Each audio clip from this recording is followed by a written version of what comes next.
Davies in the middle. Checks back against Carter and scores. That is atypical for the Amina Margot.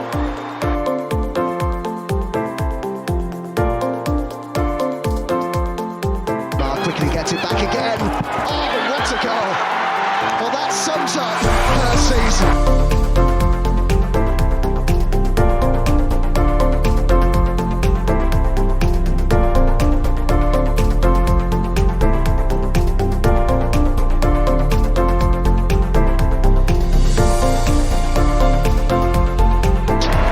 The Gunners are UWCL champions.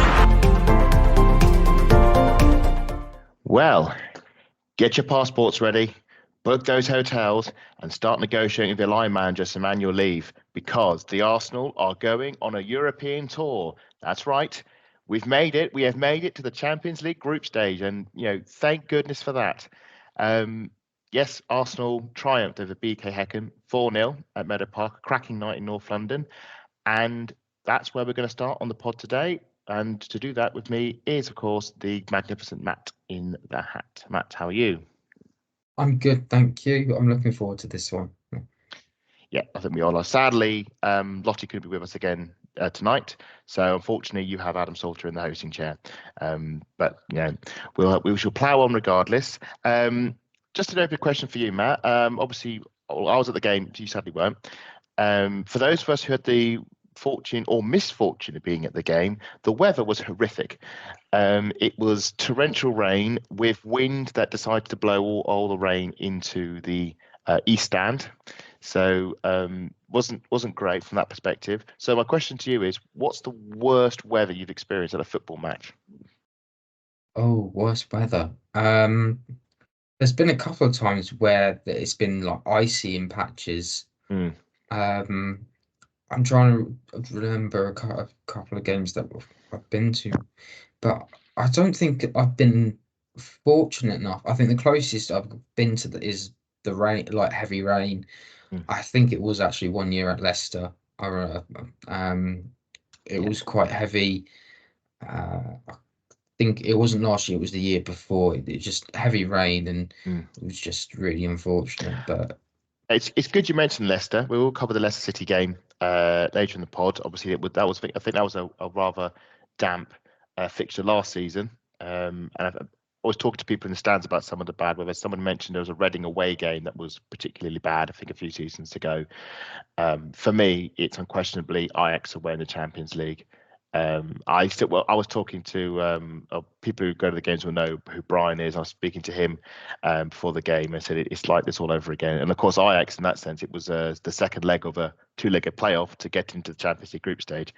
The weather that night was horrific. We had rain, we had lightning, wind, the whole lot in a metal cage, and I absolutely loved it. It's I stand by it. It's one of the best away games I've ever been to, and it sort of cemented my sort of desire to do more of these. And thankfully, thanks to last night's result, we can do just that. So we'll go straight into the teams. So there were some surprises. Obviously, Leah Williamson is still out of a concussion injury. Picked up, we believe, during training, but the club won't really go into any further depth on that. But Manu in goal, which, as we expect, the back four, that is sort of, I think it was the same as it was at the weekend. So McCabe, Lotta, Cody and Fox. But an interesting one, Matt, in the midfield, and I sort of suggested this is my prediction in our preview pod, and it did come to pass. Little partnered not by Kyra Cooney-Cross, but by Leah Velting. I believe I did the same, and I said it was for the experience, and it was nothing against Kyra. And I think that helps in a way, the familiarity of having both Kim next to Leah, with how Kim has been very Kim-like this season, and where she's given the ball away in unexpected areas, things like that. I think that just sort of toned that down as well. And I think that was the idea. I think when you got two people that know each other, that play with each other for years, that's helped them. It helps them know where each other their levels are, and they can help each other out in those tight spaces. Absolutely, and we'll get on to what Velti's impact was on the night. Fair to say, she had a critical role in getting the result that we wanted. In the attack, Mariona, as we expected, on the left, Mead over Ford on the right. So Jonas flipping between the two. So we had Ford at the weekend starting, Mead, who got the equaliser, she's now starting. But an interesting twist up front is we sort of got used to the idea of a 10 and a 9, but in this instance, Jonas appeared to go for two strikers in Russo and Stina. Now, we've seen Russo operate as a 10 behind Stina, but I think this one was more of a dual striker rather than having one in behind the other. I don't know what you thought of that one, Matt. It's odd. You usually expect to see the 4-2-3-1 or which is a hybrid of the 4-3-3. But to go for a 4-4-2, I think that just shows you that Jonas wanted to go for the goal in the first half, try and get that equaliser, and then go from there. And the plan worked. I mean, I think you're absolutely right. I think he wanted to get that early goal because we're coming in obviously with a goal deficit after the BK Häcken game. So he's thought, right, I need to hit this team hard and fast. I'm going to put all my aces on the pitch to, Mead, who's my best finisher, Mariona, her experience and talent speak for themselves, and I'm going to put my two main forwards on, and I'm just going to use that to over the defence and get me the goal I need to get this team, well, firstly level in the tie and then a step onwards. My only fear was that because he'd done that, there was nothing else on the bench, so you couldn't improve the game. So, for example, if you started with one striker, you couldn't crank up another notch and bring the other striker on. So we're going in at the top from the start. So if this front obviously didn't fail on the night, but if this front line was struggling to break through, we barely had anything in the tank that could top what we already had. I mean, I think we had Rosa Kafaji on the bench and Caitlin Ford, but I don't think it would have been, in certain cases, better what we had out there. That was my only concern. But it was a very attacking line out. Sorry, go. No, I'll let you finish your point, and then no, it's just it was it's just the forward. It's like that's one place you probably look at and go, you can't really play Caitlin Ford there because even though she can, it doesn't really work. No. So it would have been, I think, if we had a transfer list at the moment, it would have been nice to have another striker. We don't want anything to happen to the two that we have because they're so amazing. No. But it would. I think that's an opportunity that might be looked at in the future. I know Freya Godfrey can play there as well, but I don't know. I know it's the age-old statement. If you're old enough, you're good enough. I just don't, because of Freya Godfrey's experiences lower down the tiers. I don't think should be able to say if in this game we were to need a goal to say go through. I don't think that would be a sensible option. I think you're right. She doesn't have the Champions League experience yet. She probably needs a few minutes off the bench. So game kicks off. The crowd, I think, well, we're up for it. They're doing their best to cheer the teams on, but I think there was, speaking to fans beforehand, there was a great deal of nervousness because we've discussed in great lengths in the pod, this felt like a make or break. This was our season. It was either now we get through the Champions League into the group stage and then the season can begin, or it's back to square one again. It's a repeat of last season, and I don't want to say the fans were sympathetic last season, but I think they sort of tolerated what happened. There was no way they would tolerate if we drew this game 0-0 and went home. Well, we already were home, but we never got into the group stage. I don't think that would have gone down well at all. So this is probably, I would say, the highest pressure game Jonas has played, or managed rather, for the team, probably since maybe the Continental, the League Cup finals, one of those two, which obviously have their own pressures being cup finals. But certainly as a non-cup final match, this felt like a very, very high pressure game. And for the first few minutes, to be honest, I think it actually might have affected the players because what I was seeing wasn't great.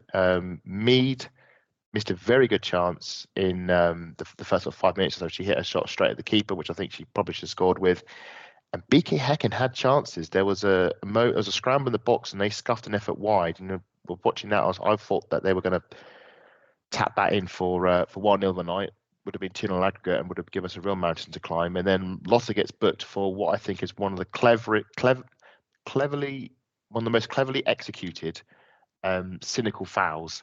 She gets booked for preventing a counter-attack, but she deliberately waits until Laia has overtaken the forward before pulling the shirt back. But just hinted that, BK Häcken weren't just going to sit deep. We know they're threat on the counter. We saw that last week. But they were showing a bit of threat in the early minutes of this match as well. Yeah, and as you pointed out, that they were looking for that counter-attacking goal. Lots of people doing the smart thing, and I think in any situation you just take the booking and you just get on with it. And Häcken were always going to be one. When I say when we did the draw, Häcken were one of the teams that I wanted. I think looking back on it now, I would have said I wanted them because they were not just a bit of an unknown, but it would be a high quality end-to-end sort of game, and we got that. I think we got that more in the second leg than the first. I think the first leg it was a bit sort of absorbed the attack like a sponge, and then we got actually done in the second half. This was a bit more like I think maybe what we expected. We get to 25 minutes. The scoreline's still level. We haven't got that early goal that we wanted. The BK Häcken defence are packed in their half. We're struggling to break them down. We're struggling to have any clear-cut chances. And in moments like this, you just need a bit of brilliance. You just see somebody to pull a rabbit out of the hat and just flip the tie on its head. And luckily, we have such a magician, if you will, in the shape of Leicester. And as a Volti fan, Matt, I'll let you describe this one. This is a very unlikely of Volti finish, if I'm honest. Like, you see her first goal against West Ham, it was sort of just she hits it on the volley, but it's coming out high. Then you have to wait all the way to the game against Liverpool. That was a thunder strike where she just again hits it on the volley because she's not closed down. She's got, and why not? And then last season, I can't remember last season. I think Lottie was there for that one, Watford. And you were as well. Watford FA Cup. Watford. I think that one was that another one where she was out of the box. Yeah, it was the ball rolled back, and I think it was a dummy, and then she swept it into the bottom corner. It was a very much accuracy. But this one was almost, it was like a combination between like a screamer and a chip. It was quite a curious one. It's very unusual. But looking back at as a goalkeeper. The goalkeeper's too far off her line to begin with. She's halfway between the where you take the goal kicks and the goal line. So there's a little bit of space. I think Leah's just gone, I'll have a go, see what happens, and it just dips at the right moment for it to go across the line. And sometimes it's magical nights like that, magical night goals like that help boost that confidence, and then go, right, okay, we've got that moment now, and then the floodgates open, and it's a fantastic goal from Leah. I'm surprised by how quality the goals there are. I'm thinking if you're going to look at a goal of the month contender, there were a few. We'll get to them. There was the goals. I mean, I know. Well, we might get that a bit later, maybe how we rank them, but certainly quite a lot of them are like, that's pretty good. And considering how poor our finishing was against Manchester City, it was nice to see us maybe take some of those chances, even though we still did leave a few on the board. I did, not to dampen this one, I've seen the replays back, just want to put it to you, was it a Leverkusen goal or was it an own goal off the back of the keeper? There's a replay on the side where it looks like it might have just bounced off the crossbar and off the back of the goalkeeper and into the net. I'm thinking, are we going to take that goal off Leverkusen? At that moment in time, the goalkeeper doesn't want to have that as an own goal. Personally, if it's hit the inside of the bar and you know it's going in, but it's hit the goalkeeper on the back, you just give it to the player. You don't just just say, oh, it's an own goal. She deserves that one anyway, Velty. Yeah. I was lucky because I was in the east stand and I got a really good view of the trajectory of it. And it's one of those ones you can see. It's like she can see that she's going to score before it goes in. And you just see it, and you see the keeper sort of flap at it, and you go, it's an amazing goal, and it just sort of kickstarted the party. And we leveled the tie. We had the rest of the night to get the lead that we needed. thankfully, and this was the big fear, I didn't want us to go into half-time 1-0 up. I wanted us to have the lead in the tie. And thankfully, we got that crucial second goal. And it is a first Arsenal goal for Mariona, which is fantastic. She's been brilliant in the games we've seen so far. It's some of her crosses she's supplied from the wing have been fantastic. Her runs, her press, her trickery. But she's finally now opened her Arsenal account. The goal itself, Russo initiates a really good charge into the BK Häcken half. We overnumbered them. We had outnumbered them, Sharaba. We got about 5 attackers, I think, on their 3 defenders. There's a bit of the ball ricochets around the box a bit. It's a bit of pinball chaos, and then the ball ends up at Mariona's feet. And I think the shot takes a bit of a deflection to get it past the keeper. It's a very scruffy goal. But before that, there was a collision on the halfway line. I don't know if you caught this in the replays, Matt. Yes. So the keeper, Marnie, clears the ball long. Stina obviously goes up to challenge the ball. And there's a coming together with her and a Häcken defender. Now, what I found interesting is sort of the protocol is if a player has a head injury, referee normally halts the game. It was interesting that either the referee didn't spot this injury or just chose to play on anyway, because the player was prone on the ground right in front of us in the stand, and they didn't move. They had their hands on their face, didn't move at all. The play just carried on, and Mariona scored. So it's 2 games in a row where Arsenal have scored after a potential foul. Was it a foul, Matt? I don't think it is, and the only reason I think the referee said play on is because a lot of the time you'll see if any time there's a coming in together, the first thing the player will do if they've lost it is go and touch their heads to try and stop the game and slow it down. I think the referees has the right to stop it at any point, but at that point it's difficult, because if you stop it when you're in the middle of attack, then slows everything back down. I think the referee chose the right move in the end. But if it was a serious injury where like they've gotten concussion, then it's the wrong thing. And probably what might have happened is we might have seen Arsenal or the team have a little bit of talk about what to do next, either give Häcken a goal so that it even be a bit more sporting. It's a problem, because if the moment of the game was inconsequential, then the ball would have been booted out of play. But because what had happened, I mean, basically Häcken had a player out of the game, so they were down to effectively 10 players dealing with this counter charge Arsenal got on. I think one of the reasons Arsenal had the numbers on the attack and Häcken struggling is because one of their players is stuck up the field. And it's that balance between, we absolutely have to respect head injuries in the game. We know the damage they can do, especially with concussion. You should say Leah Williamson is still under the concussion protocol. But it's a flip side of is, and I don't want to use the word dark arts, but if a player is suggesting a head injury to deliberately stop play from happening, because say the opposition are making an attack on you, and it's that there's no way of knowing if that injury is a serious head injury or it's somebody who is trying to get the game stopped because they know the opposition's about to score, and the referee has to make that call. And it's a near impossible call, and they are going to be wrong either way. As it turns out, in this situation, it worked to our advantage. Arsenal got the second goal, led the tie at half time. Reaction? No, sorry. Just what was the reaction from Häcken's bench? Just out of curiosity, because that usually tells you a lot. Yeah, well, I think the players went up to the referee to protest the case, and I think that one of them got booked for their protestations. I know, for example, that I think it was in the Manchester City game, I believe that Greenwood, got booked after they felt that Chloe Kelly was fouled in the build-up to the equaliser. And I think, I could be misremembering, could be crossing the streams here with the Manchester City game, but I think one of their players did get booked. I think there was a lot of noise and hand-waving from the bench, but the thing is, because the incident happened so close to the bench, and we should say, if you look at the replays, Stina's gone up for a ball and her arm has made contact with the player's face. Whether it was a substantial contact to initiate as a head injury that would have warranted the game being stopped, we don't know.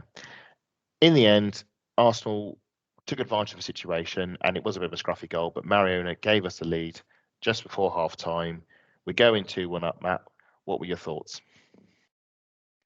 I think it was a case of now we've got the second one, can we make sure we go and get another one at the very least to give us a bit of a pillow? We know what happened like from the previous leg and from their previous Champions League campaigns. They will at some point give you a real threat at goal, and they've got to take their chances. I think they will probably point to the earlier incident in the first game where they were one-on-one with the goalkeeper, with Manu, and they put it inside netting. They'll probably point to that as if to say that was the turning point for them, because they in the first leg.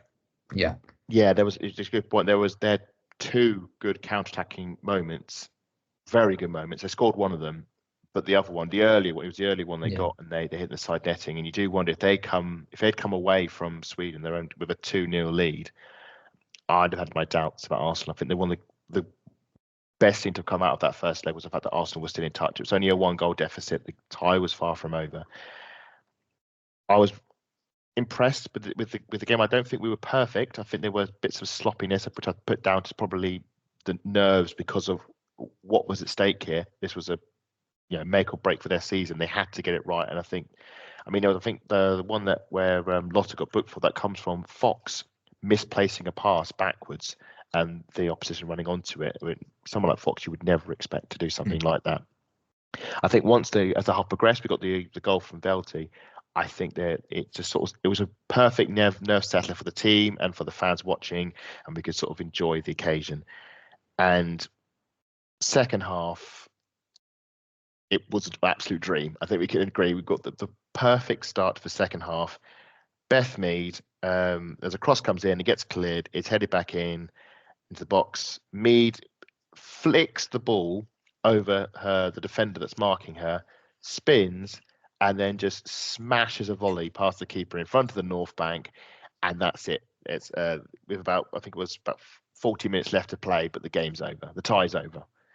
What did you make of that goal? This is one that I missed, so I had to watch it on the replay. What? No. Yeah, this is one of those ones where I looked up and went, "Oh, it's 3 now."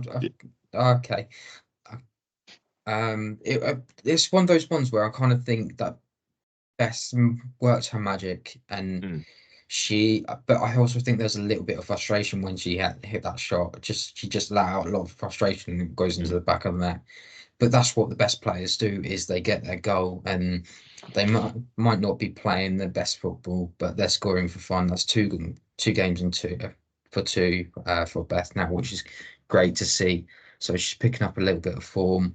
I've really thought it was a really well worked goal, and I think we're going to have a bit of tough luck with ranking some of these goals, if you're honest. We are. I mean, Lottie was at the game and I spoke for half time, and I was saying to her, I don't think Mead had a good game, and she had a good game away in Sweden as well.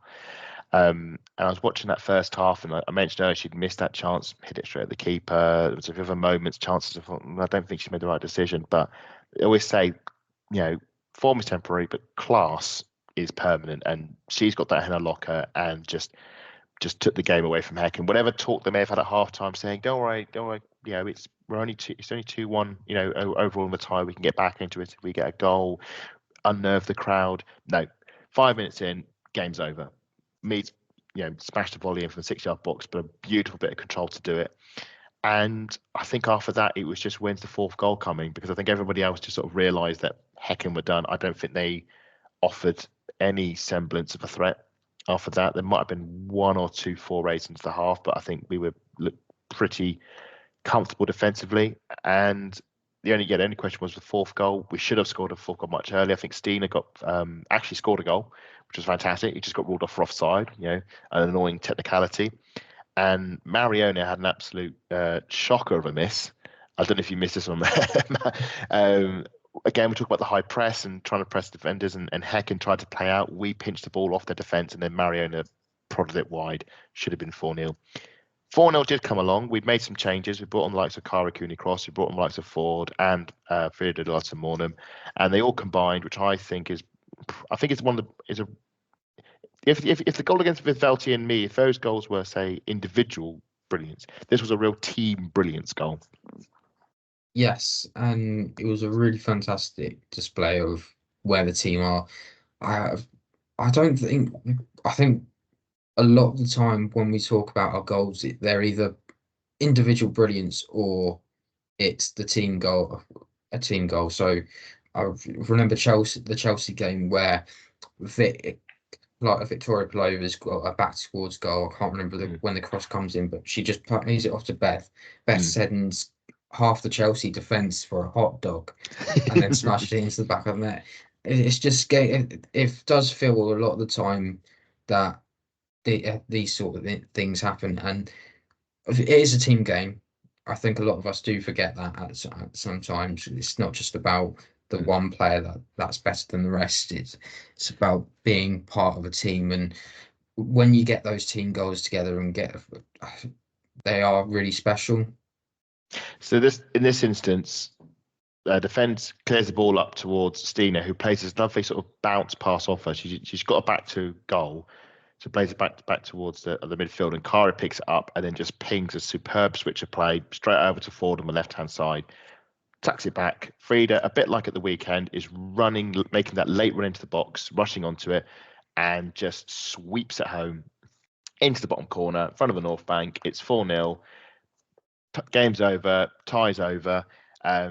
Arsenal are going on a European tour. And the rest of the game just sort of played out in stress-free, enjoyable. When we spoke about in the previous pod, we just want a routine win. No stress, no anxiety, just play the game, and we won, and we did. And I think it's one of those times where just the sheer quality of the team that we have, and I think people forget sometimes we have got some really, really good quality players that maybe we haven't played to their maximum. Certainly last season, certain occasions, but I think we really saw it on the night. I was really impressed with them. Full-time, Matt, I mean, would you say a 10 out of 10 performance? Is that a way we can feasibly play going into future games, or is this a one-off setup to deal with the situation? I think it's a one-off for the moment. I don't think we'll play some of the better teams in the league with a 4-4-2. I think the 4-4-2 only works in certain situations. Could it be a low block solution then? Because that's always been the thing that's held us back. If this is how we could play, say, at the weekend against Leicester, Leicester City, just as an example. Well, the problem with the 4-4-2 is that it is a very, I hate using the word, but it's very frigid. You don't get the movement that's in a 4-2-3-1 or a 4-3-3. Yeah, there's lack of flexibility with the team. Everyone's sort of fixed in their positions. Yeah, everyone's expected to do this. You're not expected to press or anything like that. You're just expected to everything. Everyone does their role in their team as a unit. So the four midfielders move as one, the defenders move as one, the attackers move as one. It's an interesting idea. Would it pay off? I think you'd probably have to wait and see, but I don't think we'll probably see it against Leicester, if I'm honest. I think we'll go back to a 4-2-3-1, so a hybrid 4-3-3. That the next time I'll probably imagine is if we end up playing West Ham, and we know, for example, that they've gone and played Chelsea or Man United the week before, and they played a low block. We'll just go through just quickly some of the other teams that have made their way into the draw. Obviously, Arsenal being one of them. Manchester City, well, we knew they were going through. They battered Paris FC in the away leg, and they racked up a pretty routine 3-0 win. So they're through. They're into the draw. Celtic, they're through. Real Madrid, again, the big Sporting Lisbon pushed them quite hard for a while. I think there's a moment, I think, when actually Sporting was sort of all doing okay, but Real Madrid, motored away. SC20, St. Paulton, Roma, they are through, did very well there. But I think the big news of the night, and it caused a bit of a shock in the stands, and that is that PSG are out. So Mary Earps, who made the move from Manchester United to PSG, they talk about wanting to win trophies, and obviously PSG, major Champions League player, they've been knocked out by Juventus, Matt. I actually managed to watch this before our game. And jolly good. How was Juventus? Because that's quite important, isn't it? Yeah, it's Juventus. I think the problem is that Juventus weren't tested it's interesting because the Italian league at the moment, I don't remember the name of it at the moment. It used to be when Joe Montemurro was there, it was always Juventus being top dogs. Now it's Roma being top dogs. But since the last year, it's all sort of turned. There's been a couple of teams in that league that have really tried to come away and qualify. Fiorentina this time, unfortunately, they got knocked out. So it's Juventus. I think Juventus weren't really tested because the problem with PSG seems to be is that they don't really have a defense. I think when you go and watch PSG on the streams there through DAZN or wherever you're watching, they're always conceding 2 or 3 goals, and it doesn't feel like they've got any plan. They had any plan in the transfer window to go after any defenders at all. I saw some of the goals, and I think one was McCorner, I think it was, and the other one was in a bit of a sort of scramble in the box, and it looked very suspect at the back, and a real sort of disappointment. I expected a lot more from PSG. Obviously, I think last season, I think they were 2-0 up against Lyon in one of their semi-final legs, and then obviously that collapsed for them, and then eventually went out. But I mean, we saw the previous season. Obviously, we went out in the qualifiers. Wolfsburg went out at a similar stage. They are now through, as are we. It just shows you how these matches should not be taken for granted. And congratulations, Juventus, they are through. And with that, we will go on to the news. So there are some news to get through, and that is that firstly, Victoria Pelova is on the anti-grav running machine, which is fantastic news. Isn't that right, Matt? Yes, that means she's not too far from coming back, which is good news. And I think we all miss Vic on the pitch. I think that's one thing that we've kind of missed is a little bit of Vic magic, and it is a bit of a shame. But hopefully she comes back not too soon, but in her own way, and hopefully it might take her a couple of weeks or months to finally get into gear. But when she gets into that gear, hopefully she'll be that Vic that we all know and love. It's probably too late for her end of the year. I'm thinking next year. But if we're on the anti-grav machine in September, I don't know. I'm thinking February, March, maybe we could see her back. I don't think the entire season is a write-off just yet, but we'll wait and see. I'm just thinking about when did we see like Mead and Miedemar on their anti-grav machine? You know, in relation to it was around it was about around this. I think Beth was around this. No, it was a couple of weeks ago. To a year ago, and then Viv was, I think, November. No, it wasn't November because she played in the January game. Yeah, it must have been over the summer. Yeah. But fantastic to see, and we all look forward to seeing Vic Pelova back in an Arsenal shirt very, very soon. A few other news. There's a couple of birthdays. We in the Arsenal team. Some of our youngsters have their birthday this week. Is that right, Matt? Yeah, that's right. So Vivian Leah has just had her 17th birthday. So happy birthday to her. That's today. That is the 27th of September. If you are time recording on the Friday 27th, yeah. And also a happy birthday to, I'm going to forget it now. Katie Reid. Thank you, Katie Reid. I shouldn't be forgetting that, should I?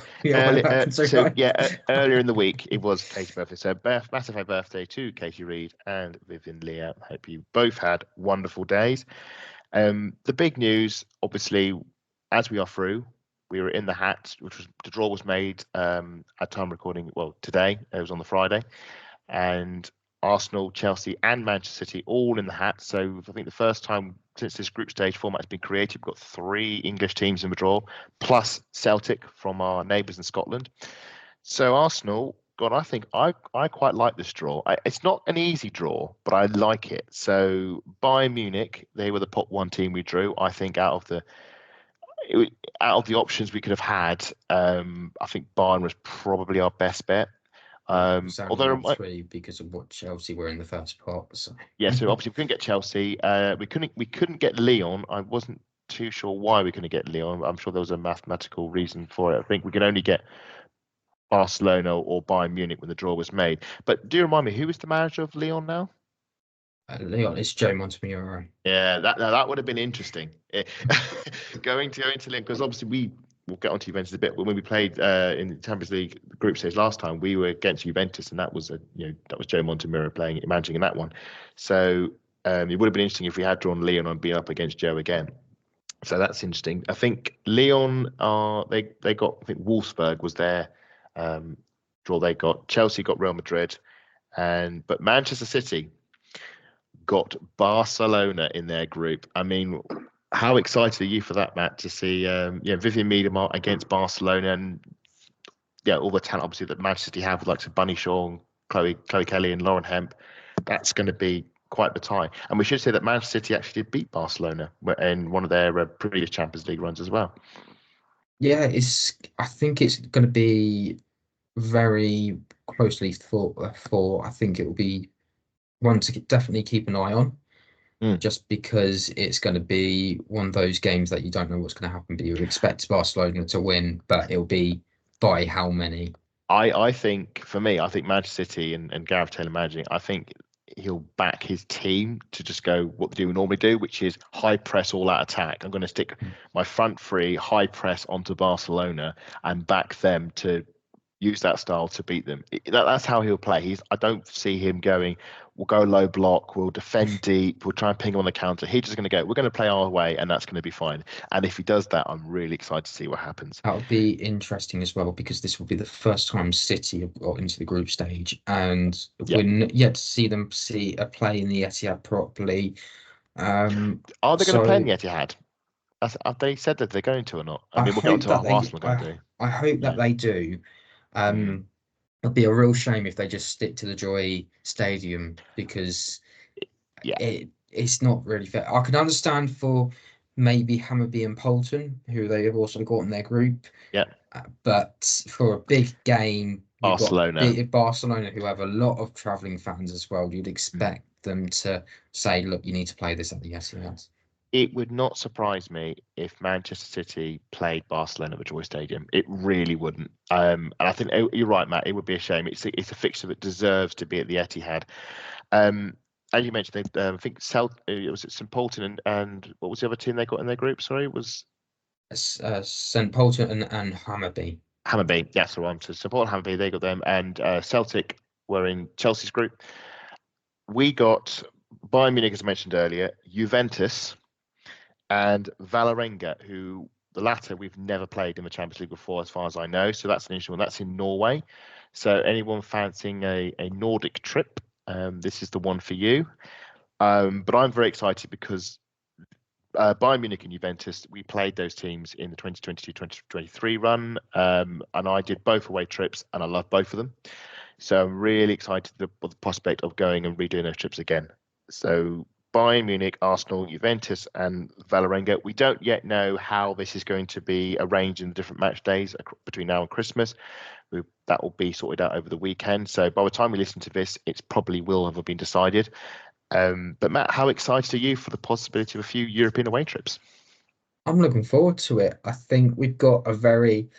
I know I'm using up the interesting word a lot again, but it is a very interesting draw because I remember going back 2 years ago, I think we had Lyon, Juventus, and I think it was FC Zurich, and Zurich, and it was going to. I think we all knew Zurich weren't going to go through. It was going to be between Lyon, Arsenal, and Juventus, and I think we surprised ourselves by finishing top because Lyon ended up with ACL injuries. Juventus somehow just weren't able to do anything that season, and Lyon sort of limped across the line in the end thanks to winning at the Emirates.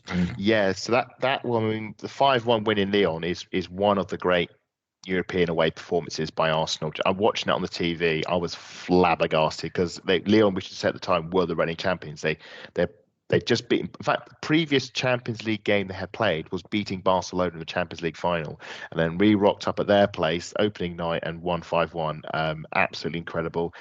The doubleheader against Juventus, we won one, we drew one, and that pretty much put us in the driving seat. And then sadly, the Lyon game, that was the one that pretty much ended Viv's time at Arsenal, which is a real shame. lot of love for that group stage, and you're right, we came top. I expected us to come second that time around, but that was a lot really of us did. that was a really high quality group. That the away trip to Juventus, being in that sort of corner of the stand behind all the plastic walls and stuff in the stadium, and Viv getting us an equaliser to get a 1-1 draw. Again, a lovely European away trip. So I'm looking forward to doing that again. Do you back Arsenal to get out the group or even top it? Oh, this is where we'll probably. It's difficult to say because it's a different Juventus this time, who have got a different manager, so it's going to be a different style to play against, and it's sort of going to be difficult because Bayern are back on top in the Frauen Bundesliga now. So it's not going to be a case of I think what we'll see is very tight groups, and it might come down to who.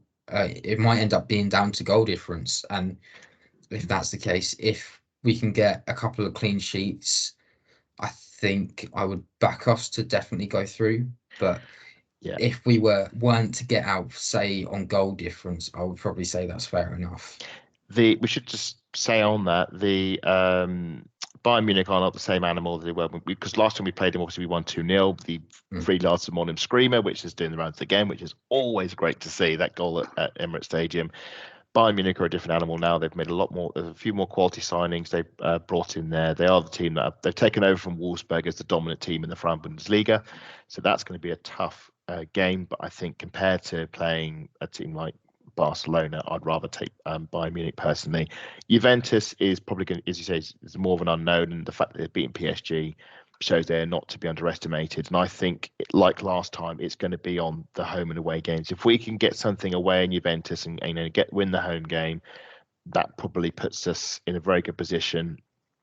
Then it's a case of what happens against Bayern Munich. Again, I wouldn't be surprised because last time we played Bayern Munich away, we obviously lost 1-0, although we were quite unlucky. I think it'll be an even tougher test at the Allianz Arena. And, given the quality they have, I think we're in for a really, really tough away trip then. And then it's maybe getting something at Emirates Stadium. I wouldn't be surprised if we finish second in the group, personally. I wouldn't be surprised if that's just how the dice fell. But I think you're right. I think it'll be close. It could be 1 or 2 points in it between first and third. So that's why I'm really excited for this group. And I think we're going to get some really good European games and more so European away games. Just on qualify. No, just quickly, if we don't qualify for the next round, is it a disappointment? It depends how you go out. If it's, I don't want to say, but like the only way I can describe this is a few seasons ago, Chelsea went out of the group stage, and it was in laughable fashion because they lost away at Wolfsburg 4-0, and I think they went out on goal difference or something ridiculous like that, or the head-to-heads.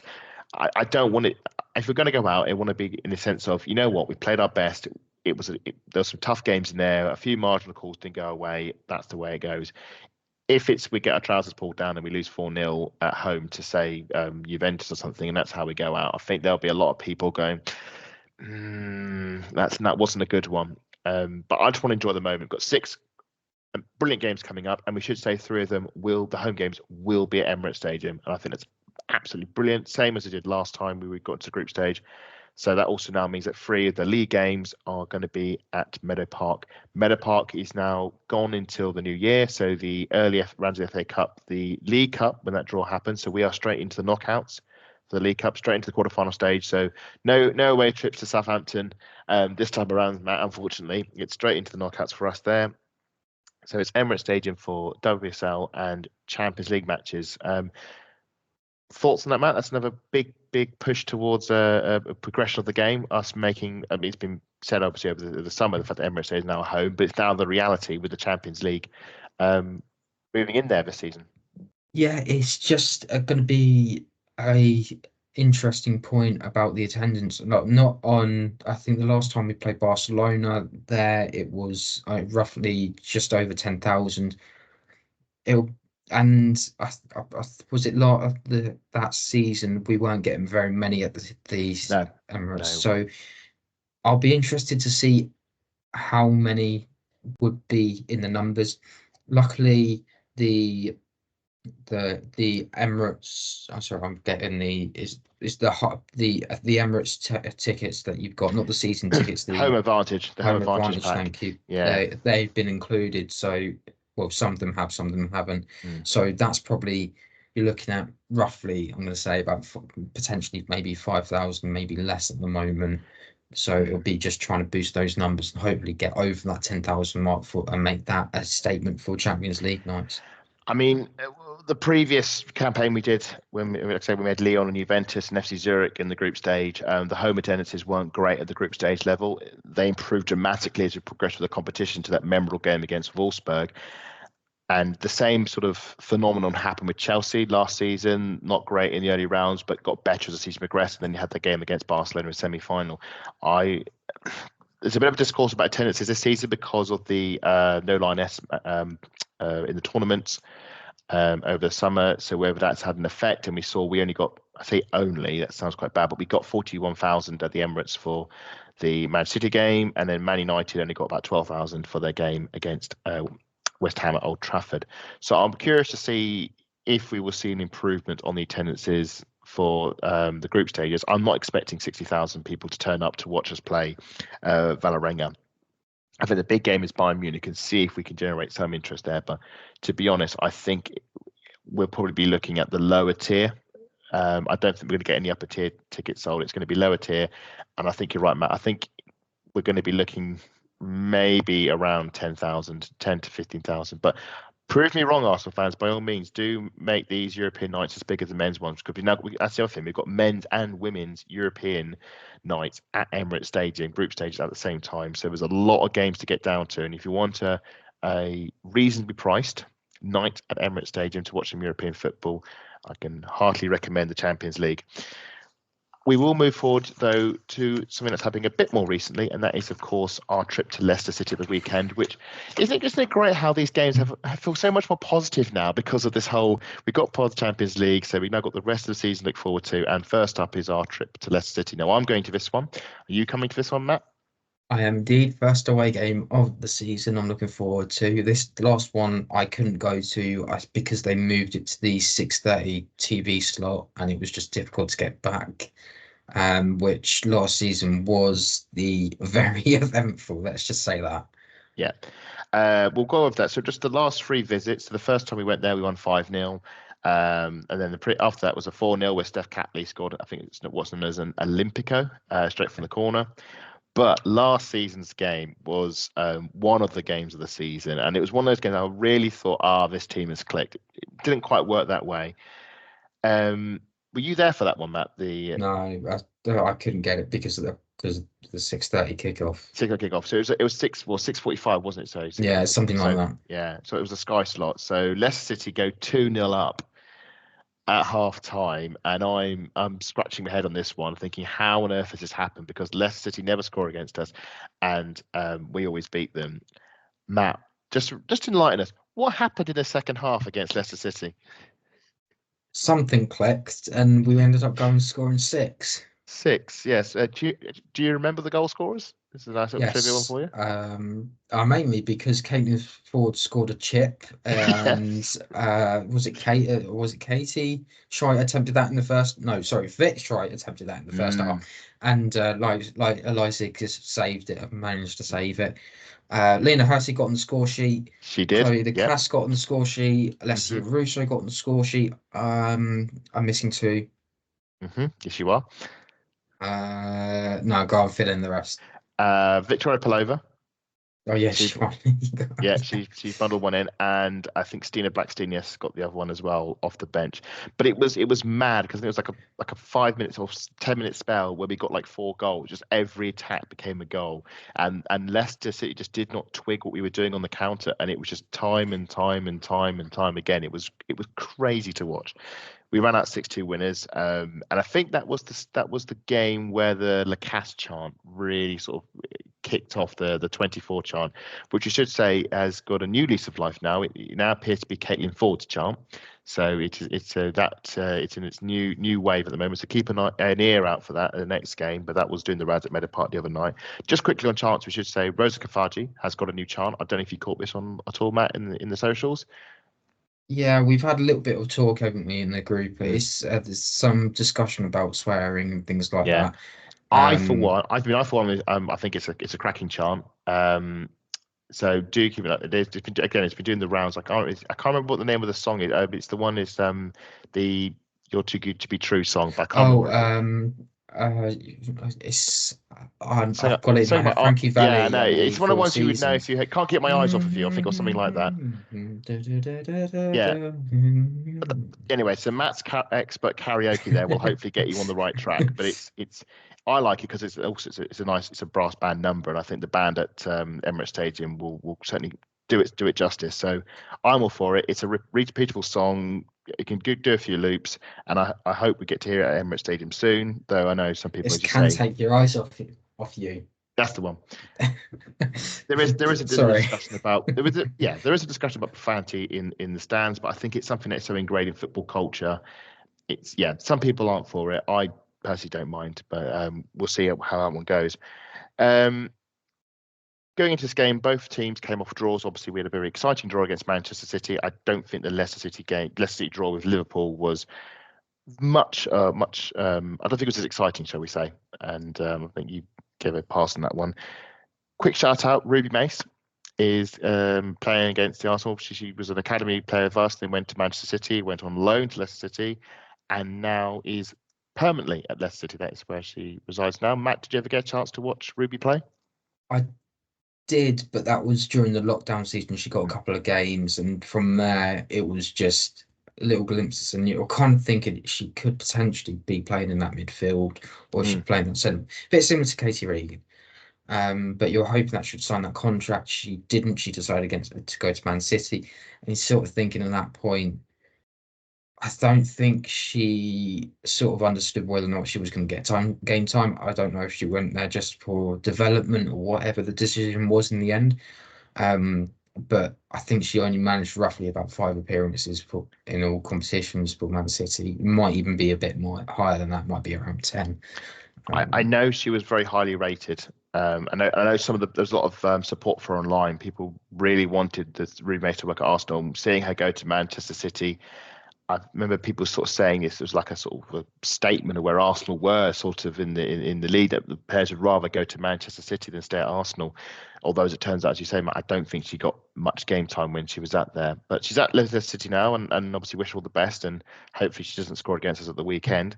I want to just throw a few team stuff like you. Lena Hurtig's back in training. We saw that before the BK Häcken game.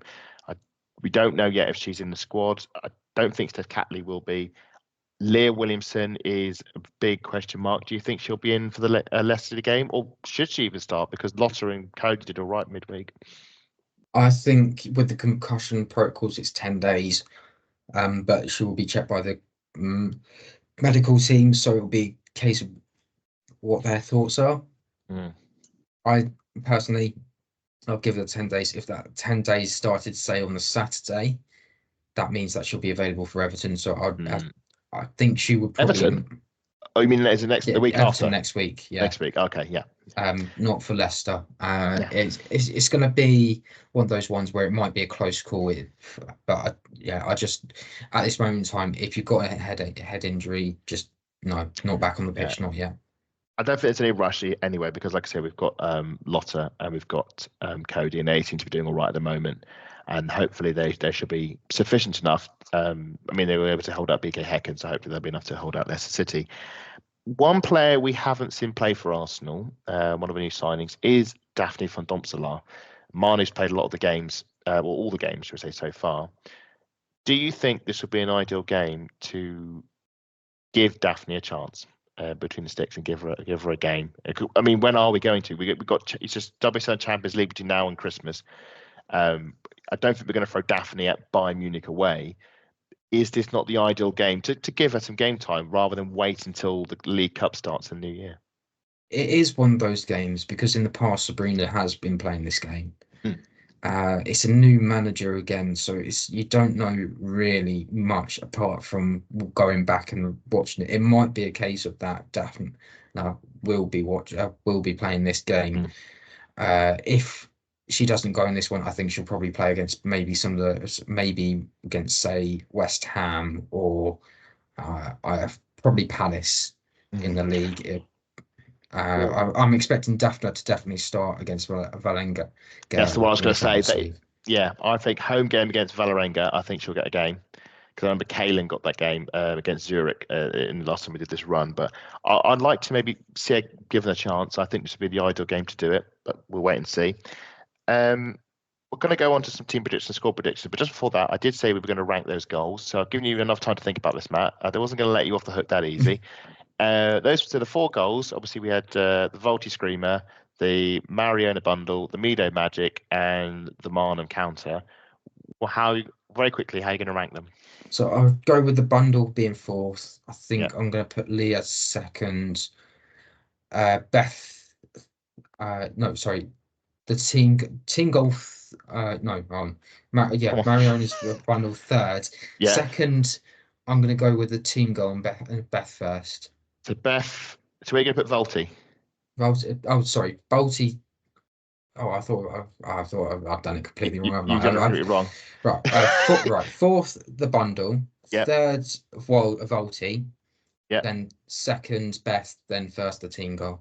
Interesting. Okay, you've gone different for me. Okay, well, Fee for me, because I love a rocket for 25 yards.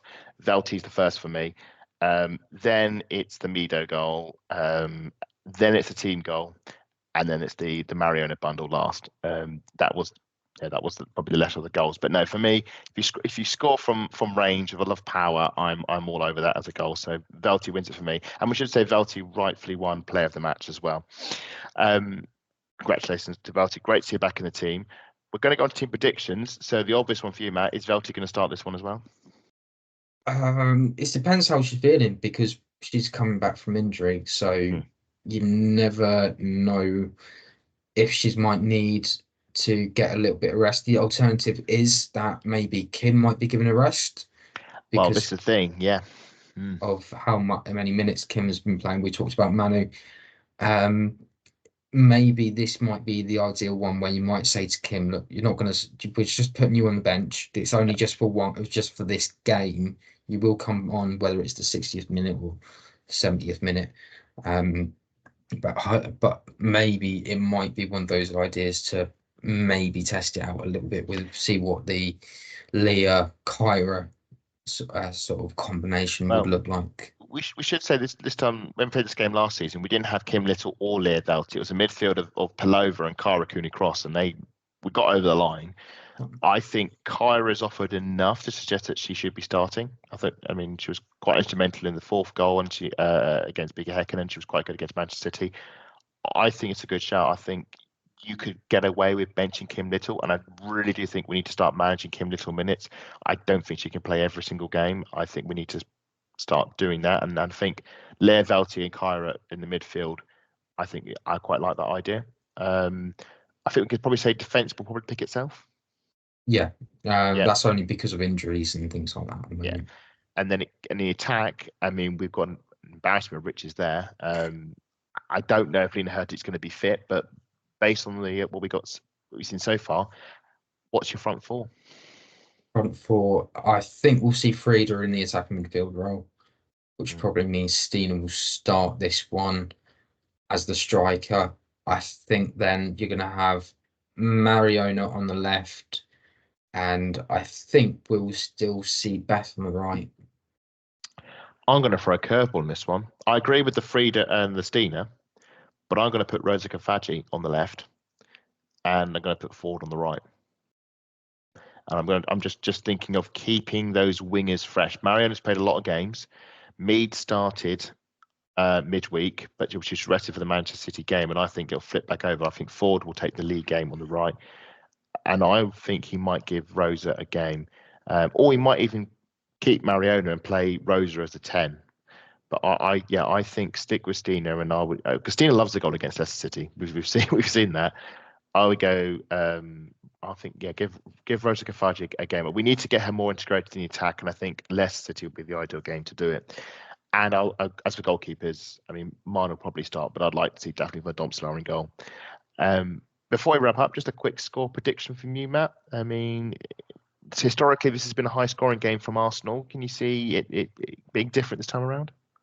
You know what? I think I'm going to go with 3-0 Arsenal. 3-0 Arsenal? Yeah. I don't like predicting high score lines because it usually backfires badly, and I'm I look at this fixture. Like I said, 5-0, 4-0, 6-2. I'm going to go 4-1 Arsenal. I think I don't think we're going to keep a clean sheet. I can see Leicester City can maybe get one off a set piece, but that's the way I'm going on that one. So here's hoping it is more goals. We've learned how to score now. 4-0 against BK Häcken. Hopefully it's the start of many more to come. So before we depart, just leaves me to ask Matt, where can we find you on social media? You can find me at MattLR28. And where can we find the pod? You can find the pod at VAW Pod. And if you want to follow the nonsense I'm putting out or any of the match reports I'm writing, you can find me at AdamSalter4 on Twitter, at Adam_Salter4 on Threads. And if you want to catch up on all things Arsenal women from the days gone past, you can follow the Arsenal Women Archive at the AW Archive. That's it for tonight. I think it's been a good show, Matt. Lottie will hopefully be back with us again to keep us under control. I will be departing my captain seat for that one. So looking forward to that. Best of luck against Leicester City. Let's bring some goals in. Let's get our first league win of the season. Come on, you Gunners.